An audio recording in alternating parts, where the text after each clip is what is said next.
Hey, it's me, Manic Mark, coming to you from the bunker system located underneath the art field I found somewhere in the jungles of the Midwest. And I'm coming to you today with records and stories. It's been, 2 weeks now? And I want to thank everybody who left a comment on the last video, including Chicken George. That's pretty amazing. Okay, so I had to run an errand, so I thought, hey, I'll stop at a thrift store today.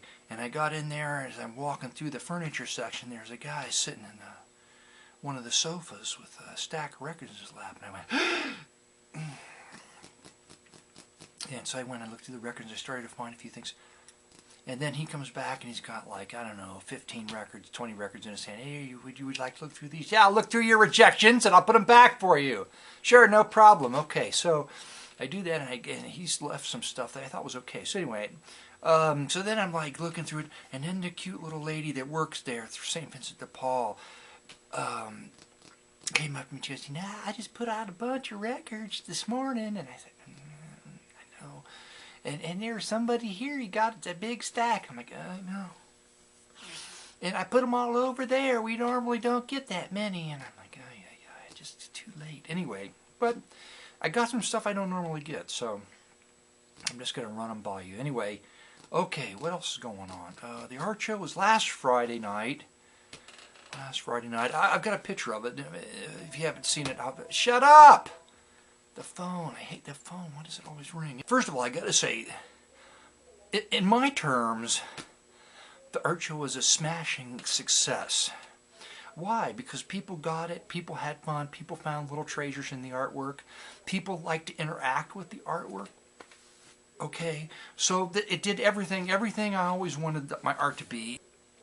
And people liked it, okay? That was just fun. Not just like, this is nice, but they would interject themselves into their explanations, and they perked up and they shared stories, and it was really great. It was just great, okay? I had a good time. Okay, so the only a few weird things happened. They weren't even weird. They were just things that rose above what I expected. Okay, first of all, there was a little boy in there, and he was there early, okay, and he came up to me, and I was in the back putting my coat down on something in a closet, and he said, Mister, and I said, yeah. He goes, are you the artist? I said, well, yeah. He goes, did you do the head up front? I said, yeah. And he said, are those real teeth? And I said, no, they're horror teeth, and they're made out of plastic. And he said, they're cool. Okay, that was the first thing that happened. And then I'm drinking my Bud Light Limes, and I'm standing there, and the gallery's full, but it's not packed, so I feel like I'm kind of not worried about what's going on or where I need to be or who I'm talking to. And a woman walks by. I'm selling my book. Okay, my book's there. It's in the newspaper stand. You have to put a quarter in the newspaper stand to get one out. So the newspaper stand's just holding the books that I'm selling. And a woman walks by, sticking one of my books in her purse. Sticking a book of mine. Oh my God, sorry.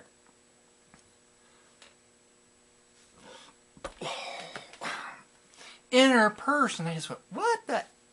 I didn't say it out loud. I was thinking it. And she had put a quarter in the machine, and I took a book out. The first thought that ran through my mind is I should tackle her and yell, citizens arrest, like this. Citizens arrest!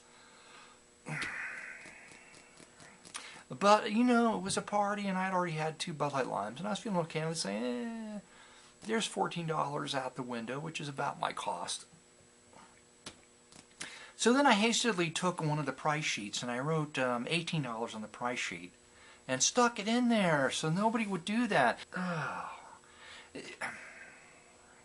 Anyway, okay, that's the first thing that happened. The second thing that happened is I'm sitting in the chair by my newspaper machine with the books in it.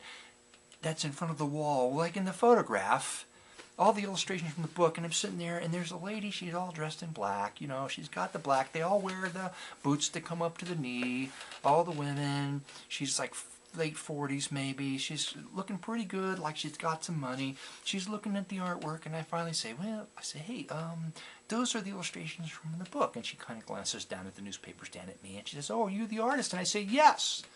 I am, in fact, the artist. And then she stands there and she puts her in like this, and then she takes her finger and she does a little circle motion. She says, looking at the illustration on the wall, and she says, "Why all the violence?"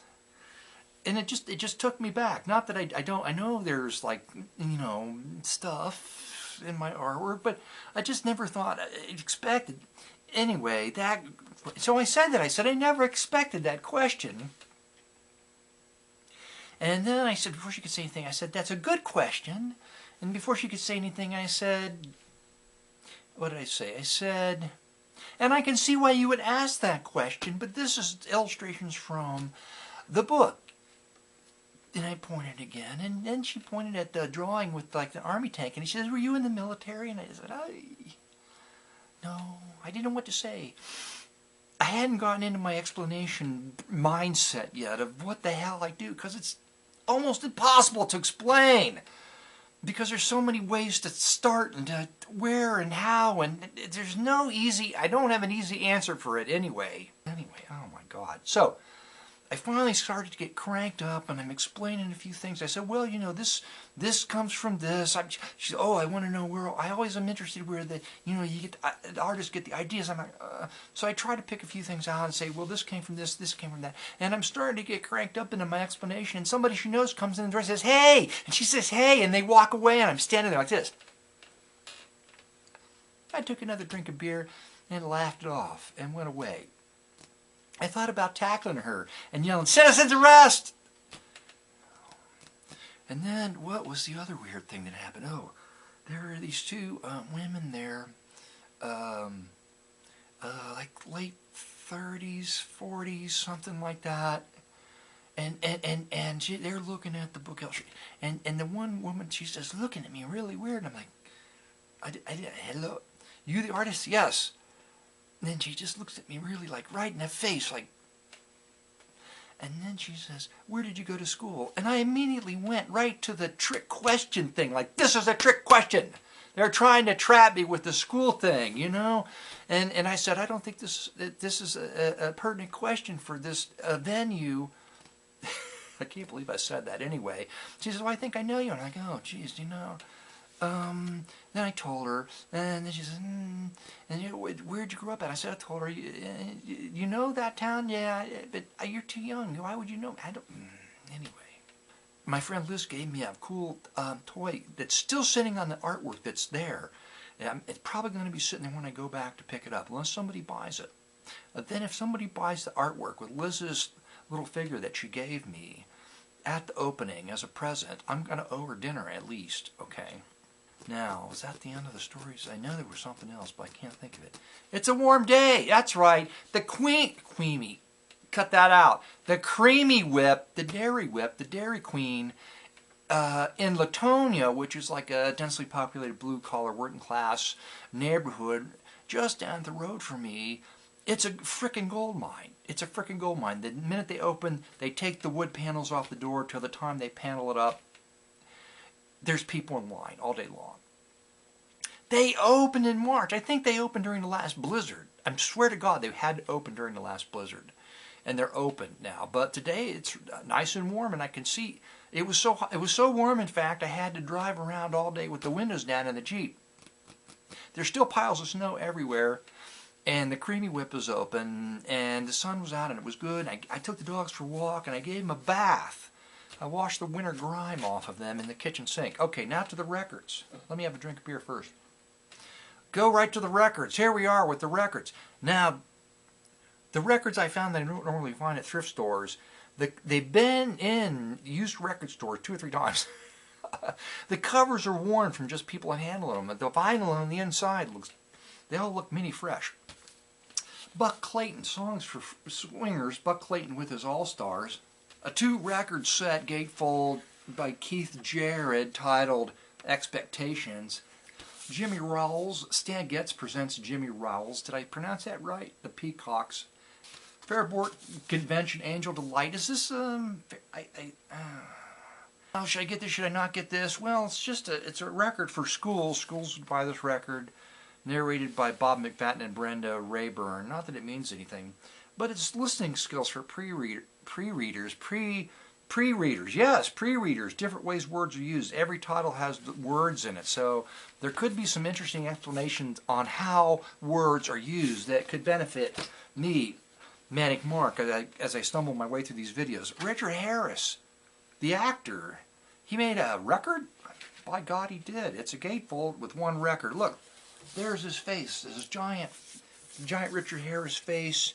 You can see that his teeth aren't so good right down here. It's kind of obscure because they blew something up that shouldn't have been blown up. This like, well, maybe they did that on purpose because they just didn't want you looking at his bad teeth. It's a Jerome Kern. Looks like 1958, thereabouts. The Bridges, I'm Not a Sinner Anymore. The Bridges on Jewel, which is a Cincinnati label. Also for $1. It's the Blackbird Donald Bird. Blackbird Donald Bird. Now, I went to a real record store and they had this for like $9, so whatever. I don't know. Happy to get it. Style Council, another record I normally wouldn't find. Style Council. Locomotion, it's Joe Locomotion Mambo. I think it was all Mambos, if I'm not mistaken. That's a fun cover. It looks like about 1959. Misfortune in Gold. It's Les Elgard and his orchestra. Dancing Sound. This is a great cover. I don't think I've had this one in the house before, but there you go. Time Out, David Brubeck. I finally got a copy of that. Also the $1 record bin, Dave Brubeck, Time Out. Some folks I haven't heard is Flying High with Lambert Hicks Ross and the Ike Isaacs Trio. I have no idea. This looks interesting, and the guy behind the record counter, this was about $3, I think. Anyway, this came from the Real Record store right here. It's a blend. It's the copy on the back suggested it's a blend of rock and jazz. And he said, "Oh, that was a good song on there," and he pointed it out to me, so he listened to it. Okay, it's kind of a fun cover. I'm excited to listen. It's going to be a good one, I think. Omega. Another one of those fine-looking Omega covers. They had interesting graphically interesting covers. Omega, real budget stuff, obscure artists. They're two piano. Apparently, it's a split record. One artist, John Evans. One side, Reinhold Sevenson. New Jazz Pianist Discovery. New Jazz Pianist Discovery. That guy right there. So you don't know what you're gonna get. It ain't probably going to be as cool as the cover, but you never know. Okay. I broke down and I paid, what, $10 for this one. But look at the fabulous cover. Dance to the Latin beat, Al Stefano. This could be, who knows what this is. It's on Decca. I hope it's going to be pretty good. But that's just a on-fire, fun cover right there. The Ventures A Go-Go, that was a couple of bucks. Nice, clean copy of The Ventures A Go-Go. Back to the $1 records. What happening to English Beat? Never usually find anything like that. $1, Honey. It's just a Diplomat, kind of a budget record, but it's covered. It's the Lonesome Valley Singers doing covers. Have I had this one? I don't know. I like the cover so much I bought it again. Shall We Dance? Freddie Martin and his orchestra. I think I may have a 10-inch Freddie Martin somewhere here in the bunker. But that's a really interesting photograph. Nice design. RCA Victor. What's the date on it? Did they put a date on it? 1956, all the way back. It's as old as me, Manic Mark. Incredible. Kai Wining, trombone. Another, it's a gatefold. It was $1. It's really clean. I like Kai Wining. He made a lot of good music. Also for $1, the Nude Ants, a 2-record set, gatefold.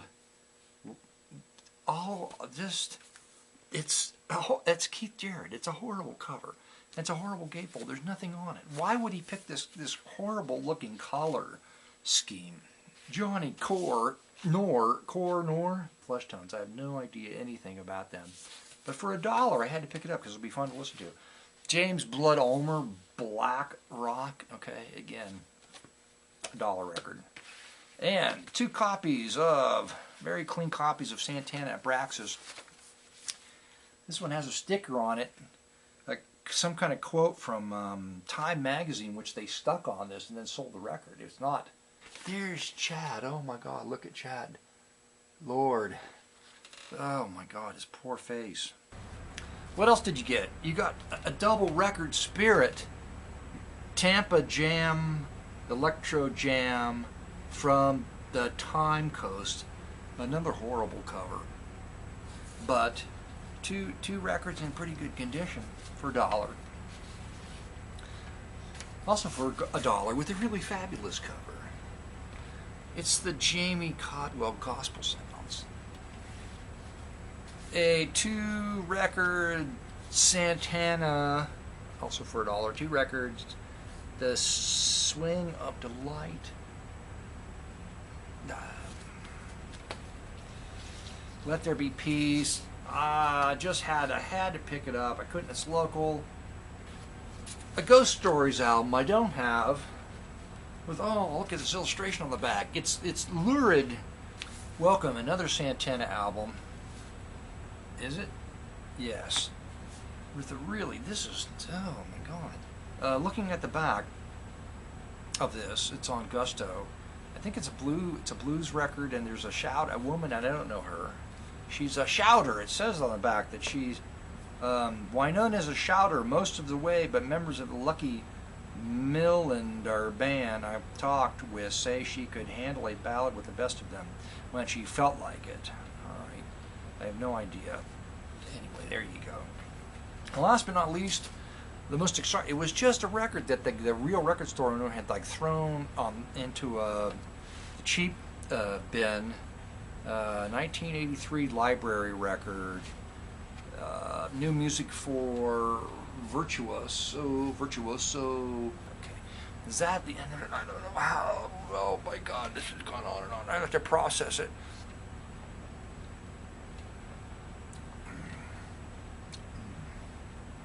I simply can't think of anything else. So let's go to the musical sample. Right now. No, right now. No, right now. No, now. No.